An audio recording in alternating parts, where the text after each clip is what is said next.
ত্রয়োদশ জাতীয় সংসদে নবনির্বাচিত মাননীয় সদস্যদ্বয়, আসসালামু আলাইকুম।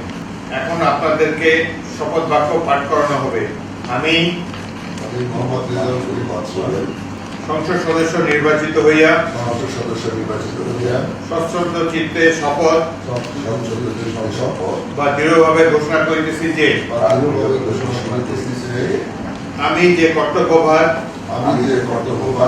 গ্রহণ করিতে যাইতেছি তাহা আইন অনুযায়ী ও বিশ্বস্ততার সহিত পালন করিব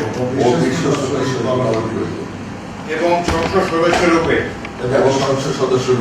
আমার কর্তব্য পালনকে ব্যক্তিগত স্বার্থের দ্বারা প্রভাবিত হইতে দিব না। ধন্যবাদ।